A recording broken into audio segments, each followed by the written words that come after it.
Hey, how are ya? How you be doing? If you watching are not scared by the fact that 90% of social media content is AI, we probably cannot be friends. Like, you can't sit with us.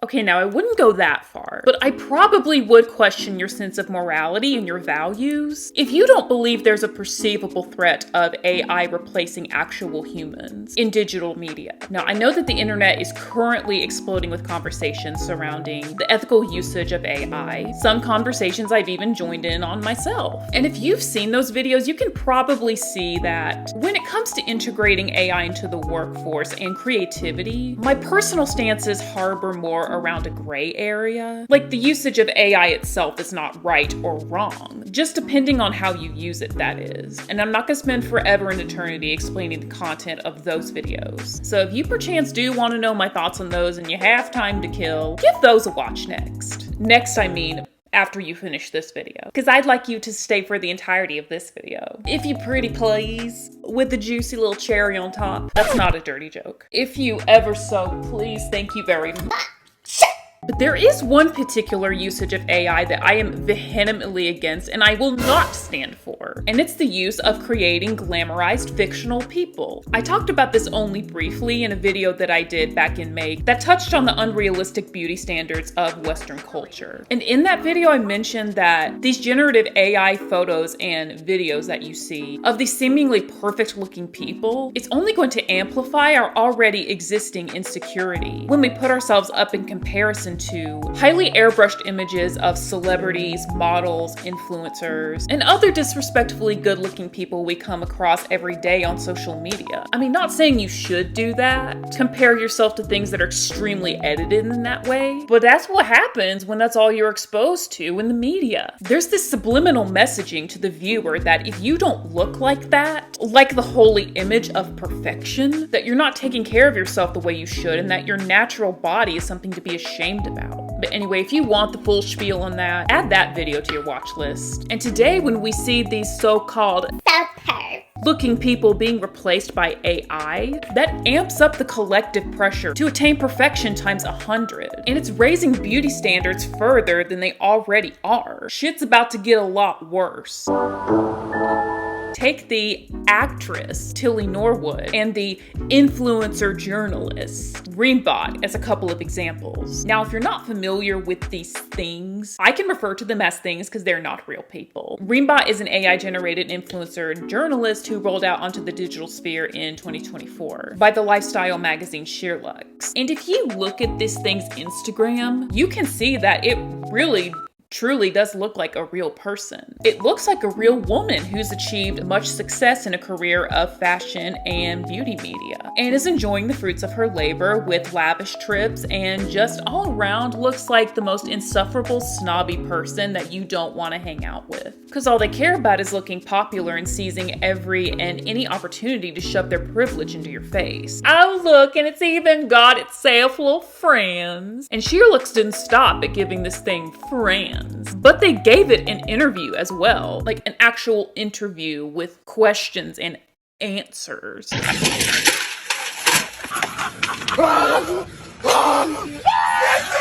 Now, I personally don't want to regurgitate this entire inside look, day of my life exclusive from a robot, so I'm just going to read you some of the most absurd excerpts. But if you want to read the full interview to help you cough up that bad tuna sandwich you had for lunch, I fully support your choice to do so after watching this video. I'm kind of just low-key using this as an excuse to tap into my unattended theater kid energy. I'm going to read these answers in the most biblically accurate, I'm so better than everyone else kind of voice. Favorite TV show ever? There are too many to choose from, but Halston on Netflix, starring Ewan McGregor, was so captivating. From the fashion interiors, I felt so inspired throughout. Do you shop on the high street? Of course. I'm a big fan of street designer collabs. Victoria Beckham, Mango was a recent favorite. Zara does the best evening bags. And recently, I found some extra sequin trousers from Nadine Morabi. I wear them with an oversized white tee with shoulder pads. And what about the treatments you swear by? Hada Akrim is a wizard with her hands. Her facial sculpt like nothing else. I swear by Ness Hassan for brows, and I've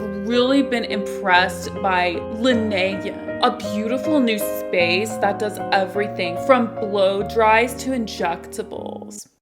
That's right, injectables. I don't know about you, but after just reading those 3 snippets, I have the Lilith feminine urge to unalive everyone at SheerLuxe and any other company or individual that shares their values. If you don't know what Lilith is, it's an astrological placement found in your birth chart. And mine is in Aries, which is why I'm feeling the need to resort to violence. Go find out your own Lilith sign so I can tell you more about yours in better detail than those Elite Daily articles, because if you've watched my stuff, you like to hear me talk and I'm speaking your language.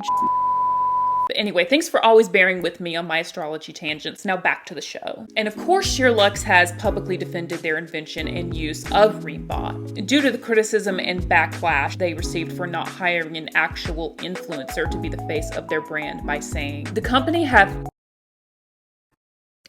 have since said, no, that's not me misreading. They actually said have. That's not my mistake for once. The company have since said that the bot was created in partnership with an AI imagery creator from the Middle East, and that is reflected in her likeness. Reem was born entirely from our desire to experiment with AI. In a statement on Instagram, it added, she is an AI generated image only and is not able to create content or articles. No shit, Sherlock. No jobs were compromised in any way as a result of her creation, and we would never publish any content that hasn't had human involvement. Well, if it was created just to experiment with AI, why are you still posting new generative images of this flowery robot on its Insta? Why the fuck you lying? Surely if you were just experimenting. And you know people responded badly, why wouldn't you have just scrapped the project? Excuses is what I'm calling it for. And I'm sure that many of you have heard whisperings about the AI-generated Hollywood actress Tilly Norwood, or at least have heard the name. But if you're not familiar with it, here's the biography from the Oh So Wise Wikipedia. Norwood was created by Zekoya, the AI division of Particle 6, a production company founded by Dutch actress turned producer Eline van der Velden in 2015. An Instagram account under Norwood's name with posts dating back to the 6th of May 2025 gained 50,000 followers by October 3rd and featured AI-generated modeling shots, selfies, and epic film scenes. Van der Velden stated in July 2025 that she intended Norwood to be the next Scarlett Johansson or Natalie Portman, and that audiences were more interested in the film's story than whether its actors were real. Particle 6 has stated that using Norwood could cut production costs by 90%. And not only has Tilly Norwood's invention in particular caused an uproar of outrage amongst avid moviegoers and creative professionals, but actual real humans that work in Hollywood. Emily Blunt, Natasha Lyonne, and Whoopi Goldberg have all spoken out against this freak show, with Natasha Lyonne saying, any talent agency that engages in this should be boycotted by all guilds, deeply misguided and totally disturbed. And in an interview where Emily Blunt was shown a picture of Tilly Norwood by the interviewer, she reacted as saying, that's AI? Good lord, we're screwed. That is really, really scary. Come on, agencies, don't do that. Please stop. Please stop taking away our human connection. And this is what Whoopi Goldberg had to say, which I think is probably my personal favorite. The problem with this, in my opinion, humble opinion, is that you are suddenly up against something that's been generated with 5,000 other actors. Mm-hmm. It's been given all of these. You know, it's got Betty Davis's attitude. It's got this one's. It's got Humphrey Bogart's Whoopi's lips. humor. It's got my humor. Thank you, darling. Yeah. And so it's a little bit of an unfair advantage. But you know what? Bring it on. Yeah. Because you can always tell them from us. Yeah. We move differently. Our faces move differently. Our bodies move differently. And maybe in 2 or 3 years, it'll be seamless. but it's not seamless yet. Yeah. And hopefully, you know, we'll be able to hold on to, because what this means is AI in the workplace, not just my workplace, but in every industry. And some industries are using AI now.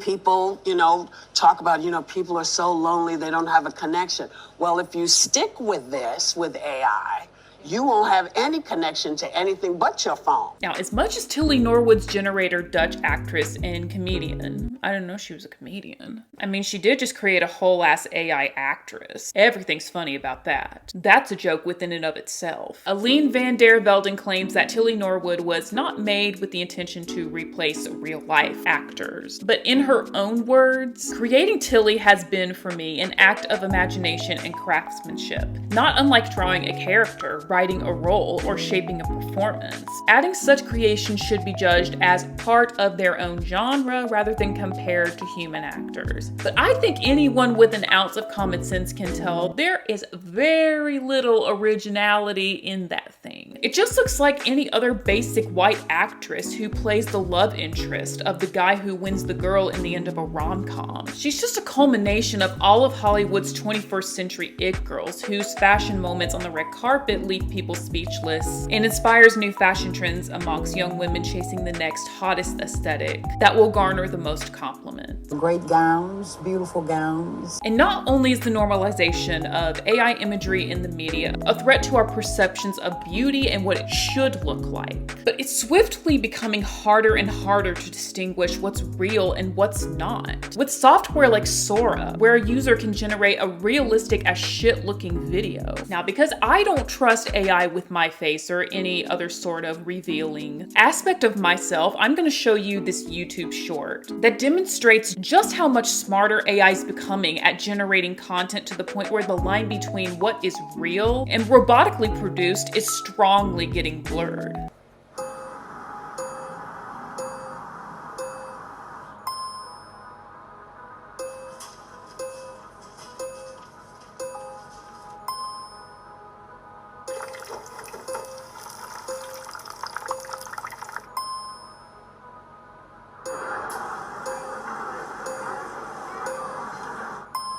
And something else that is very alarming about AI becoming so good at creating realistic imagery and injecting more poison into the already existing toxic beauty standards are the human generators behind them. Specifically with AI-generated models, many of them are crafted to fit this presentation of beauty that is very appealing to the male gaze.